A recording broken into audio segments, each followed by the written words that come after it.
Hello learners, this is Mrityunjay Singh and I welcome you all to my educational channel for the competitive exams। तो आज हम constitutional assembly के कुछ की facts वगैरह देखेंगे। हम लोगों ने स्टार्ट किया था पॉलिटी सीरीज जिसमें हम लोगों ने कॉन्स्टिट्यूशनल असेंबली के बारे में पढ़ा था, राइट। अब उसी को आगे बढ़ाते हुए उसके उसके कुछ की फैक्ट्स के बारे में देखेंगे जो कि एग्जाम्स के लिए काफी ज्यादा इंपॉर्टेंट रहेंगे, राइट। तो देखते हैं कॉन्स्टिट्यूशनल असेंबली के बारे में कि in addition to making of the constitution and enacting ordinary laws, है ना। मतलब कॉन्स्टिट्यूशनल असेंबली का किस किस पर्पस से वो उसका गठन किया गया था, किस पर्पस से उसका फॉर्मेशन किया गया था। In addition to making the constitution, है ना। कॉन्स्टिट्यूशन बनाने के लिए, भारत का संविधान बनाने के लिए कॉन्स्टिट्यूएंट असेंबली का फॉर्मेशन किया गया था, राइट। और इनेक्टिंग ऑर्डिनरी ऑर्डिनरी लॉज, जितने भी ऑर्डिनरी लॉज वगैरह जो है उसको बनाने के लिए कॉन्स्टिट्यूएंट असेंबली का फॉर्मेशन किया गया था, राइट। तो उन सब काम के अलावा भी कॉन्स्टिट्यूएंट असेंबली ने कुछ काम को किया है ना। और वो कुछ इंपॉर्टेंट फंक्शंस उन्होंने किया, है ना। और वही काम वगैरह जो है, क्या क्या क्या फंक्शन वगैरह उन्होंने किया, क्या नहीं किया, वो एग्जाम में कई बार पूछे जाते हैं, राइट। तो उन्होंने क्या क्या किया कि इंडिया के मेंबरशिप को, है ना, किसके मेंबरशिप को, कॉमनवेल्थ मेंबरशिप को, कॉमनवेल्थ जो नेशंस है उसको, उसके मेंबरशिप को कॉन्स्टिट्यूएंट असेंबली ने रेटिफाई किया, राइट। रेटिफाई किया कब, कौन से डेट में रेटिफाई किया? मई 1949 को, in the month of May का 1949 को, मई मंथ के 1949 को कॉन्स्टिट्यूएंट असेंबली ने इंडिया के जो कॉमनवेल्थ जो मेंबरशिप है उसको रेटिफाई किया। रेटिफाई किया मतलब उसको ग्रांट किया, उसको अपनी स्वीकृति प्रदान की, right. Second is, it adopted the national flag on July 22 1947। और इसी दिन को हम लोगों ने फ्लैग डे के, नेशनल फ्लैग डे के नाम से हम इसको पालन करते हैं, राइट। इसको हम ऑब्जर्व करते हैं, राइट, कि नेशनल फ्लैग को एज अ नेशनल फ्लैग बोल के अडॉप्ट किया जुलाई 22 1947 को। इसके पहले भी नेशनल फ्लैग हम लोगों ने कई बार फहराया है ना, कई मरतबा फहराया है इसके पहले भी, इस डेट के पहले भी, जुलाई 22 1947 के पहले भी कई बार फहराया, बट ऑफिशियल वे में कि ओके अब से ये इंडिया का नेशनल फ्लैग है, ये official declaration, it is a kind of official declaration. Adopted मतलब it is the kind of official declaration, right. तो नेशनल फ्लैग को इंडिया का नेशनल फ्लैग बोल के कब अडॉप्ट किया? जुलाई 22 1947 को, राइट। और नेशनल एंथम जो है वो किस दिन पे अडॉप्ट किया था? जुलाई सॉरी जनवरी 24 1950 को अडॉप्ट किया था। नेशनल फ्लैग इन्होंने अडॉप्ट किया जुलाई 22 1947 को, राइट। मतलब इंडियन इंडिपेंडेंस के एक महीने पहले, ऑलमोस्ट एक महीने पहले, राइट। लेकिन नेशनल एंथम जो है उन्होंने कब ये इसको अडॉप्ट किया? 1950 को, मतलब जनवरी 24 1950, मतलब इंडियन इंडिपेंडेंस, भारत स्वाधीन होने के ऑलमोस्ट 2.5 साल बाद, राइट। तो जनवरी 24 1950 ये डेट आपको याद रखना है कि नेशनल एंथम इस डेट को अडॉप्ट किया था। और सेम डेट में ही इन्होंने नेशनल सॉन्ग को अडॉप्ट किया, कब? जनवरी 24 1950 को, राइट। ये आपको याद रखना है। नेशनल एंथम कौन सा है? जन गण मन, राइट। और नेशनल सॉन्ग कौन सा है? वंदे मातरम, राइट। तो नेशनल एंथम और नेशनल सॉन्ग दोनों सेम डेट पे अडॉप्ट किया था, कब? जनवरी 24 1950 को। याद रहेगा आपको, ये डेट्स वगैरह याद रखना है कि कौन सी डेट में क्या होता है, एग्जाम में पूछते हैं। और एक नंबर भी मिस करना मतलब बहुत बड़ा ये डिजास्टर साबित होगा, right. It elected it elected doctor Rajendra Prasad as the first president of India.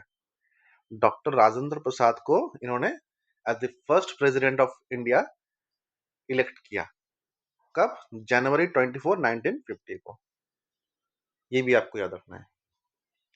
मतलब जनवरी 24 1950 को कॉन्स्टिट्यूएंट असेंबली ने सर्वसम्मति से डॉक्टर राजेंद्र प्रसाद को as the first president of India के रूप में इन्होंने इलेक्ट किया, राइट।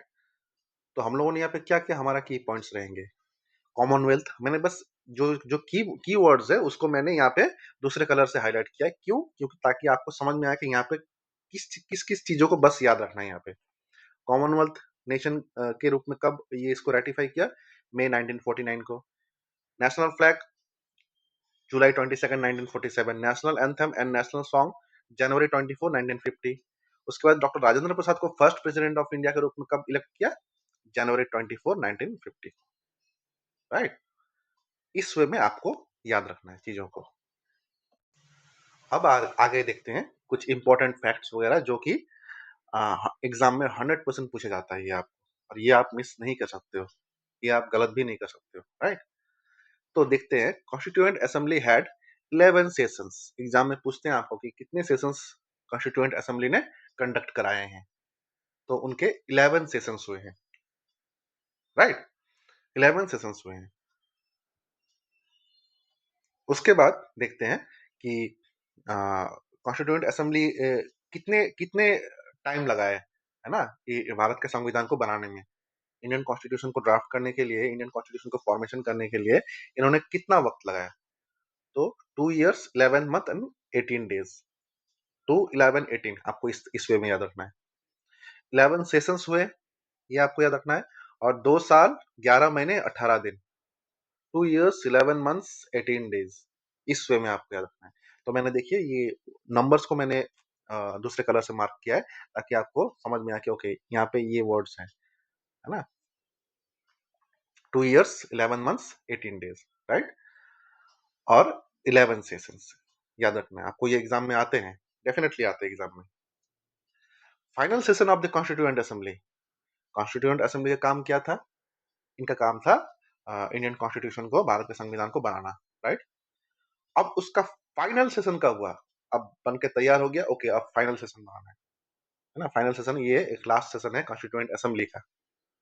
हालांकि बाद में ये असेंबली ही बाद में जाके, ये कॉन्स्टिट्यूएंट असेंबली ही बाद में जाके आज के दौर में ये हम जो पार्लियामेंट पार्लियामेंट करते हैं ना, संसद, है ना, पार्लियामेंट जो कहते हैं, तो ये कॉन्स्टिट्यूएंट असेंबली ही पार्लियामेंट का रूप लेती है। लेकिन constituent assembly as a constituent assembly मतलब इनको जिस पर्पस के लिए बनाया गया था, कौन से पर्पस के लिए, to to to make the constitution, to frame the constitution of India. Right, तो उस पर्पस के लिए बनाया गया था। तो वो उसका उस पर्पस का जो है लास्ट, इसका सेशन कब हुआ था? 24 जनवरी 1950 को। ये डेट आपको याद रखना है। लास्ट सेशन मतलब फाइनल सेशन मतलब द 11th सेशन, मतलब मैंने यहाँ पे जो कहा था ना पहले 11 सेशन हुए थे, 11 सेशन हुए थे, मतलब 11th नंबर का जो सेशन था फाइनल वाला, वो जनवरी 24 1950 को हुआ था। और उसी दिन क्या हुआ था? डॉक्टर राजेंद्र प्रसाद को इन्होंने as a first president of India elect किया था। राइट, तो after this it worked as a provincial parliament of India. मतलब मैंने आपको कहा ना कि कॉन्स्टिट्यूएंट असेंबली का जिस पर्पस के लिए जो बनाया था वो काम तो पूरा हो गया 2 साल 11 महीने 18 दिन में। राइट, तो अब तो उसका लास्ट फाइनल सेशन हुआ था, फाइनल सेशन हुआ जनवरी 24 1950 को। उसके बाद क्या? उसके बाद ये प्रोविजनल पार्लियामेंट ऑफ इंडिया, मतलब जब तक कि एक फुल फ्लेजेड एक परमानेंट पार्लियामेंट नहीं बनता है तब तक के लिए एक प्रोविजनल पार्लियामेंट ऑफ इंडिया इसको बनाते हैं बोल के डिसाइड किया गया। राइट, कब? जनवरी 26 1950 को। राइट, मतलब आपको आपको एग्जाम में पूछा जाएगा कि कॉन्स्टिट्यूएंट असेंबली है वो प्रोविजनल पार्लियामेंट के रूप में कब से काम स्टार्ट किया? जनवरी 26 1950 को, till the formation of new parliament, मतलब जब तक कि नया पार्लियामेंट, परमानेंट पार्लियामेंट नहीं बनाया गया तब तक वो चलता रहा। राइट, तो ये डेट्स वगैरह आपको याद रखना है। ठीक है, डेट्स और ये जो भी चीज मैंने अभी आपको अभी आपको मैंने मार्क कराया है वो सब आपको याद रखना है। राइट, उसके बाद देखना है, नेक्स्ट लाइन देखते हैं, the new parliament was formed after the first general election. देखिए, until the formation of new parliament ये कॉन्स्टिट्यूएंट असेंबली ने प्रोविजनल पार्लियामेंट के रूप में, प्रोविजनल पार्लियामेंट ऑफ इंडिया के रूप में काम किया। कब से? जनवरी 26 1950 से till the formation of new parliament. Right, तो the new parliament was formed after the first general election. First general election, ये फर्स्ट जनरल इलेक्शन कब हुआ? 1951-52 को हुआ था, राइट? ये भी एग्जाम में पूछते हैं क्वेश्चन कि फर्स्ट जनरल इलेक्शन किस साल हुआ? 1951-52 आपको कहना है, राइट? उसके बाद नेक्स्ट लाइन है, the provisional parliament cease to exist on April 17, 1952। ये देखिए, ये जो प्रोविजनल पार्लियामेंट कब से चला? जनवरी 26, 1950 से चला था, राइट? अब ये कब खत्म हुआ? ये अप्रैल 17, 1952 को खत्म हुआ। देख रहे हैं क्यों खत्म हुआ? क्योंकि तब से first elected parliament with two houses, मतलब upper house, lower house, Lok Sabha, Rajya Sabha, came into being on May 1952। अप्रैल 17, 1952 से अप्रैल 17, 1952 तक प्रोविजनल पार्लियामेंट काम किया। उसके बाद मई 1952 से first elected parliament with two houses, that is upper house, lower house, that is Lok Sabha and Rajya Sabha, है ना? लोकसभा एंड राज्यसभा के रूप में ये काम कब से करना स्टार्ट किया? मई 1952 से, राइट?